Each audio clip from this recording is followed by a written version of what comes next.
აფხაზეთის ავტონომიური რესპუბლიკის იძულებით გადაადგილებულ პირთა მინისტრმა დავით ფაცაციამ სოფელ რუხში 21 აფხაზეთიდან დევნილ მოქალაქეს სამეწარმეო საქმიანობის განვითარების, წახალისებისა და გაუმჯობესების მიზნით ტექნიკა დანადგარები და ციტრუსების ნერგები პირადად გადასცა. პროექტი ეკონომიკური პროგრამების სააგენტოს პროგრამის, სასოფლო-სამეურნეო და ენდემური კულტურების წარმოების მხარდაჭერის ფარგლებსა და სასოფლო განვითარების სააგენტოს მხარდაჭერით განხორციელდა. ღონისძიებას აფხაზეთის უმაღლესი საბჭოს აფხაზეთის ავტონომიური რესპუბლიკის იძულებით გადაადგილებულ პირთა სამინისტროს, საქართველოს გარემოს დაცვისა და სოფლის მეურნეობის სამინისტროს და ადგილობრივი ხელისუფლების წარმომადგენლები ესწრებოდნენ.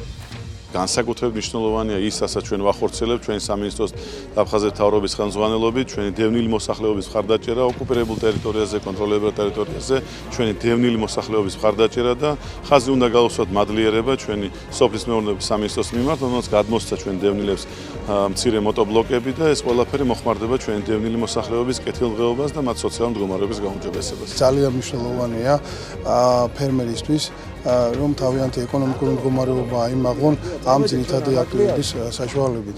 სოფლის მეურნეობის გარემოს დაცვა და სოფლის მეურნეობის სამინისტრო მუდმივ ზავთყოფნაში არის მსგავსი პროექტების განხორციელების კუთხით. ჩვენ ადგილზეც ვახორციელებთ უამრავ სახელმწიფო პროგრამებს. უკვე მესამე წელია კონკრეტულად ჩვენ მიზნობრივ ჯგუფს უზრუნველყოფთ ისეთი მნიშვნელოვანი და მოთხოვნადი აგროტექნიკით, როგორიც არის მოტობლოკები, ასევე გარკვეული ტიპის ნერგებით, კონკრეტულად ციტრუსებით, ეს არის ფორთოხალი, მანდარინი და ლიმონი.